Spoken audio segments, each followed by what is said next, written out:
Welcome to our channel handmade with এতান্স creations. আজকে দেখতেই পাচ্ছেন আমার কাছে একটা বিয়ের কার্ড আছে, তো ভাবছি এই বিয়ের কার্ডটাকে দিয়ে আমি কাজে লাগাবো। বিয়ের কার্ডের এখানে দেখুন একটা এই যে খয়েরি রঙের কাগজটা, এটা আমি কাজে লাগাবো। তো খুলে নিলাম এখান থেকে। এবার এখানটায় তো সমস্ত দাগ এরকম রয়েছে, তা সে এগুলো তো এদিকটা নয়, এই দিকটাকে আমি কাজে লাগাবো। একটু কাগজটা রয়েছে,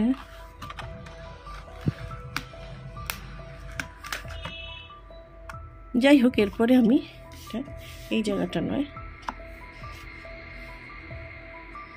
ভাবছি এদিকটা মোটামুটি আন্দাজ মতন আমি একটু কেটে নিই।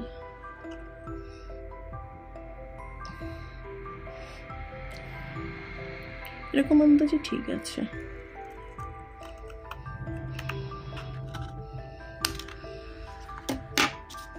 দেখুন একটু চৌকো মতন হয়েছে না, একটু মনে হচ্ছে ছোট বড় হয়ে গেছে। যাই হোক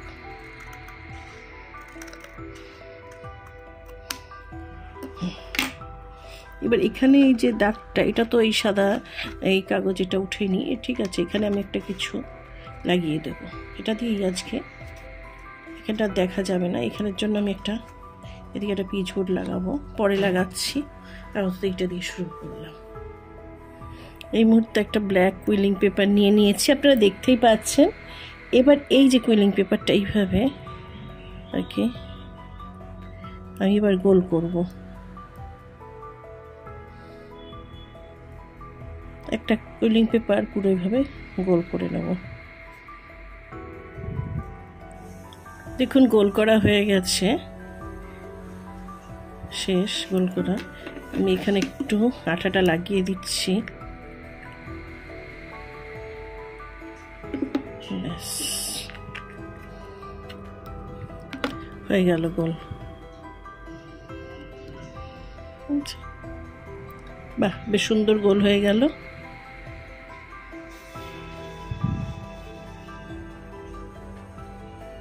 আমি এরকম আরেকটা গোল আগেই বানিয়ে রেখেছিলাম। আমি আসলে এই কালো কুইলিং পেপার দিয়ে শিব ঠাকুর বানাতে চাইছি। দেখুন সেজন্য এবার হচ্ছে এই যে মাঝখানের এই জায়গাটা আস্তে আস্তে ঠেলে দেবো অল্প অল্প করে। দেখুন ছোট করে হবে, যেহেতু আমি আরও অনেক কিছু বানাবো, ছোট্ট শিব ঠাকুর বানাবো, সেই জন্য এটা ঠাকুরের হয় উপর দিকটা কিংবা নিচের দিকটা। আর এটা দেখুন এটাও সেরকম ছোট্ট শিব ঠাকুর, তবে এখনও বাকি আছে। এরকম আরও আমি দুটো কুইলিং পেপার নিয়ে গোল করে নেব, একটাতে হবে না, দুটো নেব। সেই গোলটা করে আপনাদের দেখাচ্ছি।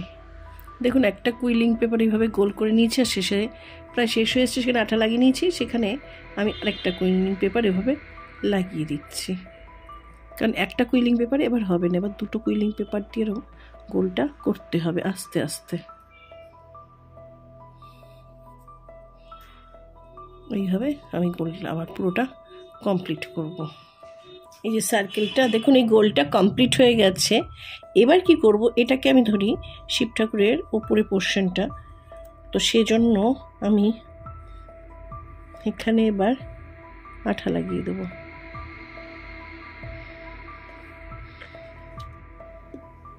এবার এটা নিলাম, এই আমি লাগিয়ে দিলাম, একদম একটু মাঝে বরাবর লাগিয়েছি, তাহলে এটা উপরে পোর্শন হয়ে গেল। আর এইভাবেও নিচের পোর্শনটা এখানে আমি আঠা দিয়ে লাগিয়ে দেবো।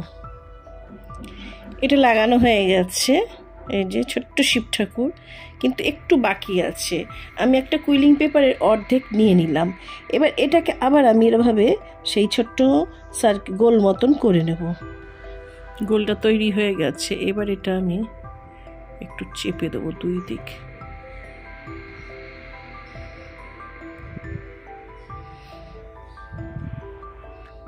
এরকম হলো, দুই দিকটা চেপে দেওয়াতে। এবার এই যে শুরু হয়ে গেছে এই পোর্শনটা, এখানে একটু আঠা লাগিয়ে দেব।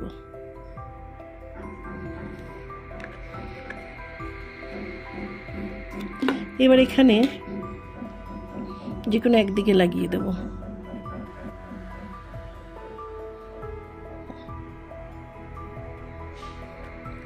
রেডি আমাদের শিব ঠাকুর। এবার শিব ঠাকুর একটু শুকোতে দিই। এবার অন্য একটা জিনিস ভাবছি, এইরকমভাবে এই যে আমি এটা করলাম, এইভাবেই আমি বেলপাতা বানাবো, কিন্তু সেটা সবুজ রঙের কুইলিং পেপার দিয়ে। ঠিক এইভাবেই গোল করে নিই, এইভাবে প্রেস করে দুই দিকে 3 রকম মাপে 3 রকমের শেপ মাপ দিয়ে আমি বেলপাতা বানাবো। দেখুন আমার 3টে বেলপাতা তৈরি হয়ে গেছে। আর এই যে শিব ঠাকুর বানিয়েছিলাম, এখনও দেখতে পাচ্ছেন শুকোয়নি। এখানে আমি পয়েন্টেড তুলি দিয়ে সাদা ফেব্রিক কালার দিয়ে 3টে সাদা এরকম দাগ টেনে দিলাম। শিব ঠাকুরের থাকে তো এরকম, তাই টেনে দিলাম। এই আমার শিব ঠাকুর। এই যে সেই যে কাগজটা কেটেছিলাম, এখানে একটা সাদা দাগ ছিল, সাদা একটা কাগজের টুকরো ছিল, সেটা আস্তে আস্তে আমি জল দিয়ে ঘষে ঘষে, দেখুন এই জায়গাটাই ছিল, বোঝা যাচ্ছে কি কিচ্ছু, আমি জল দিয়ে ঘষে ঘষে তুলে দিয়েছি। আর পেছনে একটা শক্ত পিচবোর্ড লাগিয়ে দিয়েছি। আচ্ছা, এবার এখানে আমি আস্তে আস্তে সব এই শিব ঠাকুর সাজাবো। আর করেছি নীল রঙের ফুল, শিবের জন্য তো নীল ফুল, তো নীল রঙের 5টা পাপড়ি আমি বানিয়েছি। এই যে এরকমই ভাবেই বানিয়েছি 5টা, সেটাও সাজাবো। আর একটা রুদ্রাক্ষ নিয়েছি, আমি আস্তে আস্তে লাগাবো এটার উপরে। দেখুন সব কিছু কমপ্লিট করে ফিরে এসেছি। এই যে এখানে আমার শিব ঠাকুর, বেলপাতা, একটা ফুল নীল রঙের, মাঝখানে একটু সাদা আমি ফেব্রিক কালার দিয়ে দিয়েছি, 3 দিকে 3টে ছোট্ট ছোট্ট আমার রুদ্রাক্ষ ছিল, লাগিয়ে দিয়েছি। আর দেখিয়ে দিই আপনাদের, এই আঠাটা আমি ইউজ করেছি। এটা একটা লকেট আমি বানাতে চাইছি, তো লকেট তো হলো, এবার লকেট তো কমপ্লিট হয়েছে, একটা হার করতে হবে। তো ভাবছি আমার এই রঙেরই, এখানে আমার খয়েরি রঙেরই সুতো আছে, এই সুতো দিয়েই আমি টার্সেল বানিয়ে দেখাবো আপনাদের। গলার হার কমপ্লিট হবে। তবে আপাতত এটা আমি একটু, যেহেতু আঠা দিয়ে সবে লাগিয়েছি, এগুলো একটু শুকোতে দিই, একটু শুকিয়ে নিই। সব কিছু শুকিয়ে যাওয়ার পর বেশ কিছুক্ষণ রেখেছিলাম, তারপরে এখানে একটা ফুটো করে নিয়েছি। নিয়ে দেখুন এই রঙেরই আমার সুতো ছিল, মোটামুটি একটা আন্দাজ করে আমি করে নিয়েছি।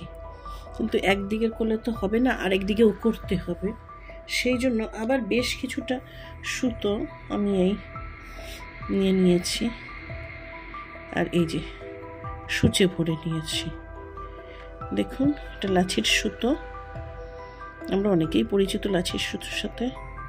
দুপল্লা করে নিয়েছি, এই যে দুপল্লা।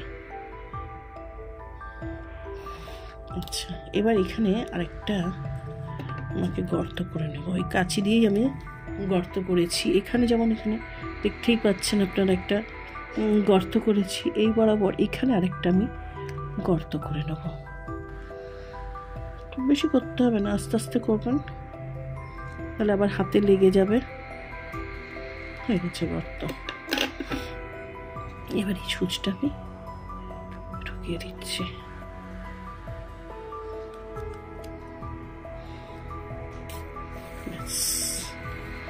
ঢুকে গেল সুতো।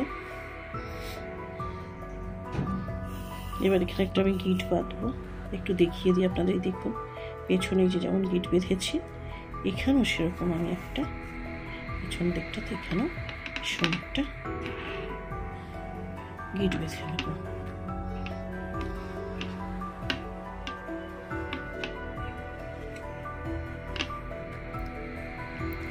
এই দেখুন এখানেও একটা গিট বেঁধে দিলাম, ব্যাস রেডি।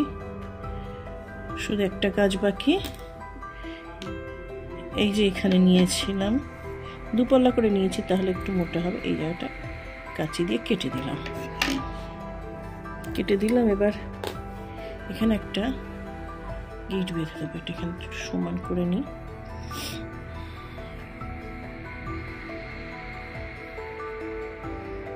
যে এই জায়গাটায়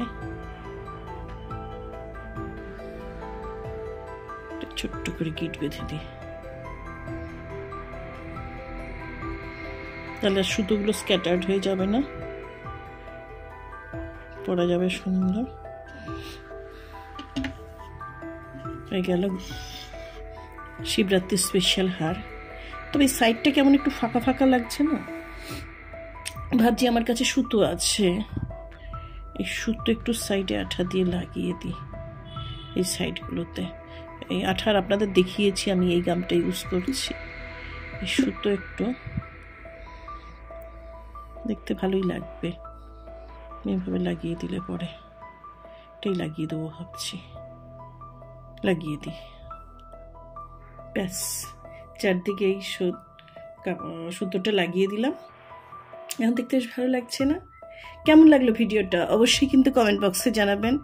ভিডিওটা ভালো লাগলে লাইক করবেন, আর চ্যানেলের নতুন বন্ধু হলে চ্যানেলটা সাবস্ক্রাইব করে আমার পাশে থাকবেন। আমি নতুন নতুন গয়না বানাই, আপনারা দেখতে পাবেন সেই ভিডিও।